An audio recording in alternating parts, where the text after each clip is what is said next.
Declan Rice has just been in. To say he's positive about tomorrow night is a bit of an understatement. He's saying that basically if you do it, it's the biggest night in the club's history.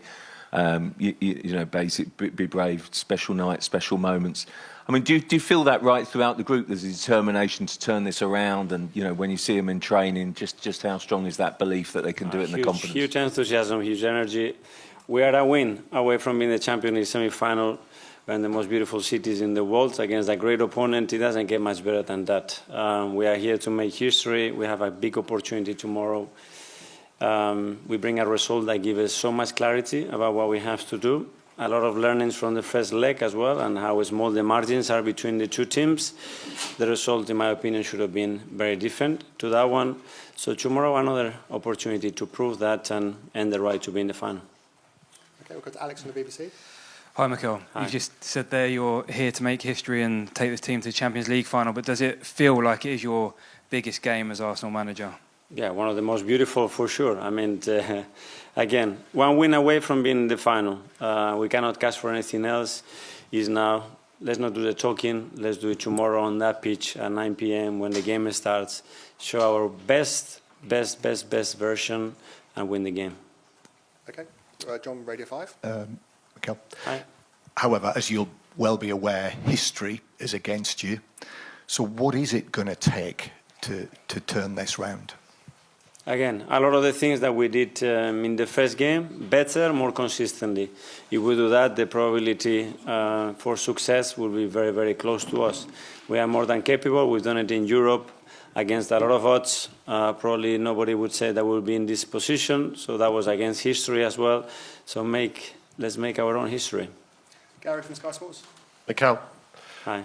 Luis Enrique, on Thursday, will be 55 years old. He says he's looking forward to an extra special present this year with his team making the Champions League final. How determined are you? I know he's an old colleague of yours, but how determined are you to spoil his birthday? Well, being better than them. We're going to have to show that tomorrow. We know what we can do. We show it in the first leg as well in many moments, apart from the first 15 minutes when we have some difficulties and understanding why. And tomorrow, as I said, full clarity, what we have to do, how we have to do it, and how much we have to embrace and enjoy this moment to get the best out of ourselves. Jordan, Athletic. Hi, Mikel. Declan was just in talking about the magic moments that you always ask for your players in these big games. I think after the last year against Bayern Munich, you said that they just hadn't come. But do you feel after the Bernabeu performance that you've got players now, individuals now, that feel they belong at this level and have got the ability and the belief to go and make that difference? 100%. I think that's how you have to embrace and take the game, you know, to make something special. We said to be in the final of the Champions League, you have to do something exceptional throughout the tournament. We've done a lot of great things, but tomorrow in Paris against this team is the moment to do it. And we want to elevate the level of this team and start to make history. That's the opportunity we have ahead of us to do it. Yeah, I think nothing changes, to be honest with you. It's a semi-final. It's 90 minutes away from a final. I think that tells you everything you need to know. I think the manager spoke to us. Us as a group of players know what we can achieve tomorrow night, and it's a game of football, you know. We can go out there and we can achieve something great for this club, and that's what we want to do. You know, we obviously know we're 1-0 down, but we have full belief, full positivity that we're going to go out there and win tomorrow night. There's always been lots of talk about your position as a number 6 and number 8, but do you feel in the more advanced role recently you've kind of gone to another level in your game? Yeah, I've been really enjoying it. I think this season I've played the majority of games at number 8. Obviously playing with Thomas, it's allowed me to be, you know, that more box-to-box role. And I thoroughly enjoyed it, you know. It gives me a bit more freedom to roam around the pitch, get in the box, also do my defensive duties as well. So, yeah, I'm quite lucky. Obviously, Thomas is there. That he sits in front of the back four and he lets me roam up and down. But, yeah, I'm really enjoying that position at the minute. John? Hello, Declan. I was just going to ask you, I think you were caught on TV cameras in the tunnel before the first game. If we don't have the ball, we die. Basically, I just wondered what you Can I just put that to, I actually didn't. I don't think I said that. I think it was something like, I don't know how that come about. I read that after the game and I was like, I'm not sure I said that. And then obviously a big thing got made about it. I think I was just talking about in general, like, we obviously know PSG are a really good team with the ball, and sometimes you are going to suffer, but it's about, you know, how you defend, how you stay compact, and how you can hurt them when you regain the ball. So yeah, I think that story got spun a little bit, but yeah, that's what I was saying. Was that one of the hardest nights that you think you and also the team? I mean, I think PSG are probably the best team I've seen in Europe this season. So they've been an outstanding team, aren't they? Was that a really difficult night for the team? And how do you feel in the end you came through it? Nah, not really. I think the first 15 minutes, I think the early goal probably shocked us a little bit. And it took us probably 15, 20 minutes to get a foothold in the game. But once we started keeping the ball a little bit and started to create some chances, and obviously Donnarumma made some amazing saves, we had full belief. And then second half, obviously there was a little blip, probably 10 minutes to go, where they hit the crossbar, and we put one wide. But we had some massive chances as well. So I think tomorrow night it's going to be a really good game. And like I said, we're really positive and we have full belief we can come here and do something special. OK, let's get more on that massive night for Arsenal. Doogie and Pete with me up here. It's about time they did some work. What hope do they have of turning this around? There is hope. Look, it's only 1-0, isn't it, Rob? But as Declan Rice is saying there, they almost need to be at their best to beat this brilliant PSG side in Paris. I think the first goal is going to be absolutely crucial. But Arsenal can look back on some positive away performances in the Champions League so far this season. In fact, they're averaging more goals away from home than they are at home in the Champions League. Of course, they thrashed Sporting 5-1, didn't they? Thrashed PSV 7-1 as well. But I think it's probably that away game against Real Madrid in the previous round, in the second leg, when they faced everything that Real Madrid had to throw at them and still came away with that 2-1 win. A famous night in the Bernabeu for Arsenal and Mikel Arteta's side. And I think that defensive side, yes, they need to go and get goals tonight, but also that defensive side to keep out this PSG team, really important too. And we can look at their defensive record in the Champions League this season as well. And not quite as good away from home, as we can see here, the goals against at home and away. So that's going to be the real challenge, I think, for Arsenal as well, to keep PSG out at the other end whilst doing the damage to try and turn this tie around. We saw shots of Jurrien Timber back training after his injury. How important is he to Arsenal? Absolutely vital, to be honest. And what a turnaround for him, given the fact he only played 3 games in the entirety of last season, missed over 50 games with injury. But his impact this season has been really, really special. So we've got the best tackle percentages in the Premier League this season.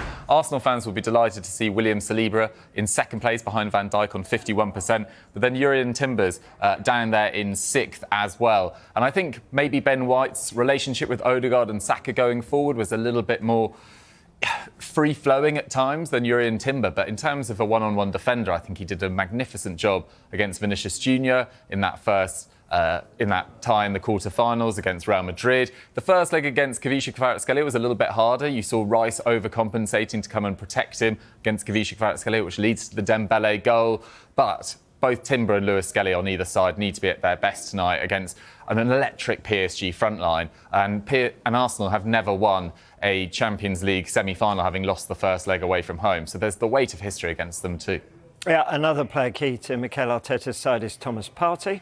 He returns after missing the first leg through suspension, right. Not just him, but the whole of the midfield. How key is this? Yeah, well, I think it's almost a knock-on effect that Thomas Partey has for the rest of that midfield, Rob, because we've got Declan Rice here. And this was his heat map against PSG in that first leg, and we can see he was having to play that much more defensive role. Dougie's just mentioned how he had to go and help out Timber to try to cover for that first goal, and obviously that led to Dembele having some space on the edge of the box, but he had to work really hard in Arsenal's defensive third here to try and keep out those talented PSG players whenever they came forward. But fast forward to the Premier League game at the weekend when Partey's back and Rice can operate in a much more advanced role, this box-to-box role that he's done so well in this season and been so effective in, of course, using those talents and assets that he's got in the defensive areas, but also then be able to go and contribute further up the pitch. And he's got that great energy and work rate, hasn't he, to get up and down the pitch. So that makes a big difference for Arsenal. And we can see the goal that he was involved in, or he scored, of course, against Bournemouth. Partey there, finding Odegaard, another player who Arsenal will be trying to raise the performance levels of tonight. And then Rice scoring, surging into the box, as is a trait that he's sort of developed over the last 18 months or so. So Partey's return, yes, very important because PSG is so strong in the attack. 14 goals in their last 3 wins at home in the Champions League. It's just that Liverpool game where they were shut out. But of course, Liverpool were really backs to the walls, weren't they? But Partey adds that defensive security, but he also brings more out of the players around him as well. Speaking of boosts, Ousmane Dembele trained following fitness concerns over PSG's match winner from the first leg. What's it going to take to keep him quiet in Paris tonight? Well, a lot, judging by these stats, Rob. I mean, this is his record in 2025. Played 25 goals, 5 assists. He's averaging over 2 chances created as well. 68 minutes per goal on average. Absolutely remarkable. It's really, really clicked with him playing in a much more central role. There is so much space being opened up by the movements of Doué and Barcola and Kavisha Kvaratskhelia, and he's just really thrived in this sort of leadership role he's now taken on at PSG. You know, he was the sort of misfit at Barcelona that missed over 100 games with injury, that had a questionable attitude in terms of turning up late for training, was rumoured to be gaming too much, but it's really, really clicked with him later in his career, and he's become that clinical killer that was missing in the first half of his career, let's say. But you look at where PSG are compared to Arsenal coming into this. Arsenal played 9 players that you'd expect to start tonight against Bournemouth. PSG, only João Neves played against Strasbourg at the weekend. They lost that game. They are now 3 winless in Ligue 1, but they've already won the Ligue 1 title. They've got the French Cup final to come up against Reims as well. And after Barcelona's defeat last night and exit last night, they're the only side that can win a treble this season, which would be an amazing achievement for Luis Enrique, who won a treble with Barcelona 10 years ago. And if they do, Ousmane Dembele is going to have an excellent shout for the Ballon d'Or. OK. Now, Inter await the winner of tonight's game. Finishing in the top 5. Yes. We need to get onto this because they have put a little three-point gap in there. We don't know what's going to happen between Forest and Palace. But with those games coming in, and you look at the teams that are left there, Arsenal with Liverpool, Newcastle and Southampton to come, and with that second leg against Paris Saint-Germain in Paris next week and that 1-goal deficit, there are some really interesting games. And then Newcastle playing Arsenal in that game in a couple of weeks' time.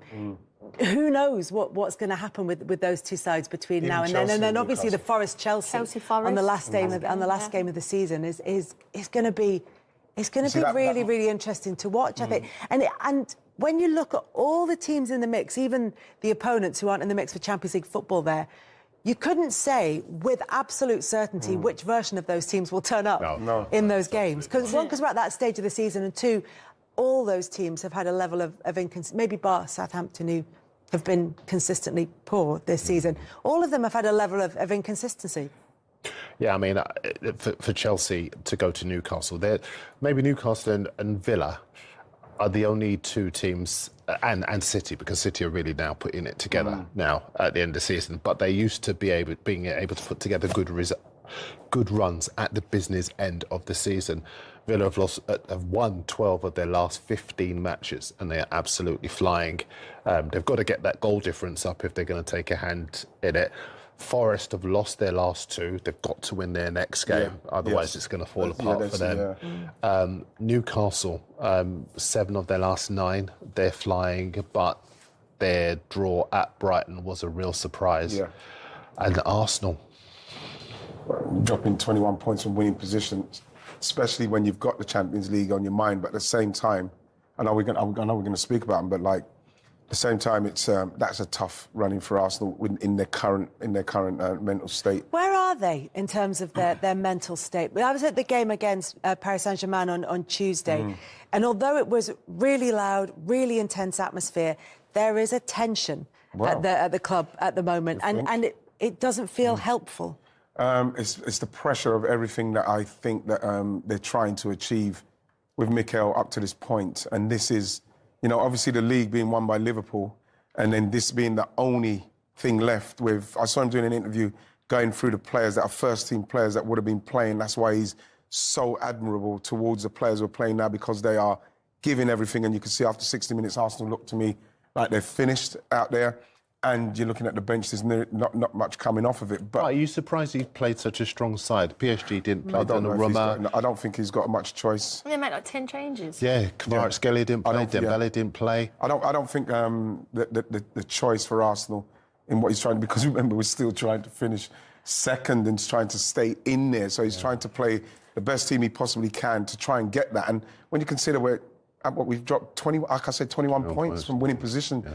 So that is something, again, in the mind that they can't seem to see that out, and that is a problem. How have they ended up with so few players to choose from, do you think? I think there has to be an assessment at the end of the season to say how have we.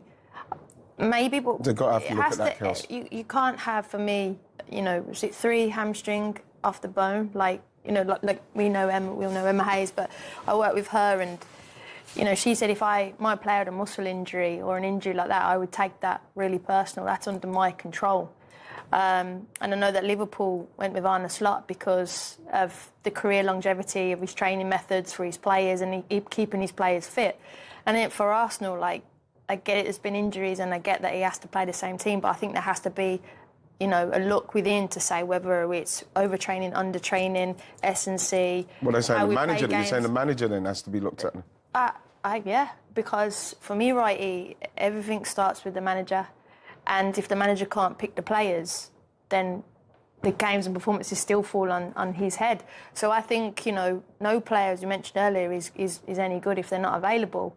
And, you know, would City be stronger if players were available? Would Arsenal be stronger if players were available? They absolutely would. So I think there's something that Arsenal have to look at there and make sure they keep everybody fit. And that's why look at Liverpool, you know, they have that. And that was interesting why they went with Arne Slot. Kaz, what did you mean when you said Emma said that she would take it personally? Because, so basically, going back to her training methods particularly, she would train in a certain way that we would never do things totally maximum. Sometimes in games, then in training, we would do things over maximum, so we'd be going into games fatigue, but it would be because it would help us at the back end of the season. And if any player had a muscle injury, she would go away and do like a full look into it as like, why did this happen, and make sure she felt that if any player broke down under her guardianship, that was a crime to her. And because it was no good, you'd invested in this player, wanted them available in the team, it shouldn't happen. And look, injuries happen, but if it's someone's ankle's been twisted from a tackle or something like that, you can't do that. But for me, I have to agree, from like, if you're getting quad strains, hamstring strains, that's something that within a club that can control. And no player is good if they're not available. And that's something Arteta must be pulling his hair out going, but I can't have Kai Havertz, I can't have Bukayo missing that long. It's either a style, we're too intense and we're not training right. They have to look at that better, because that will what stops them winning championships. That's my opinion anyway.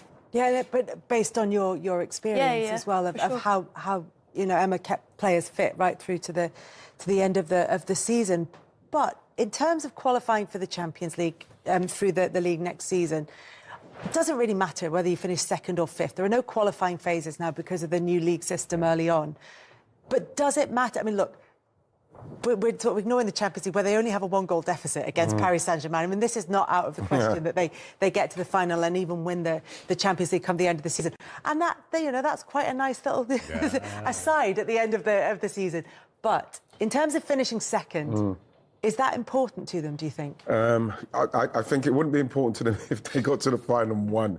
But I think that because they're in a situation now where, like I say, the form in respect of dropping points from winning positions is something that if they did have the players that he's talking about, you might be able to rest some players so as you can finish the season strong, because you want to go into that getting with momentum. And if you then get to the final, you want to go in with momentum, because at the moment, the form seems like, if I'm Paris Saint-Germain at the moment, being able to rest 10 players, I'm probably looking forward to Arsenal coming. Hopefully, you know, obviously Partey's going to be back, Declan then pushes forward, Marino play. Maybe that changes the whole the whole dynamic of everything, Kels. But then again, you're still going to have the energy, the output, which Arsenal at the moment, especially when you look at like the people, and he doesn't make excuses for it, the players that are not playing, and then the players that he has got to come on at certain times in the game, you do feel that it is a really, really tough mountain they're climbing, especially like he said, the players are doing brilliantly just to get to it. And all that with the pressure of trying to win the league off of Liverpool, trying to stay in the Champions League, with the injuries, with everything what's going on, and trying to get to the Champions League final. I think they're under a lot of pressure, a lot of fatigue, and we're going to really learn a lot about them in the next couple of games, in the next game. Yeah, it's going to be huge, the game.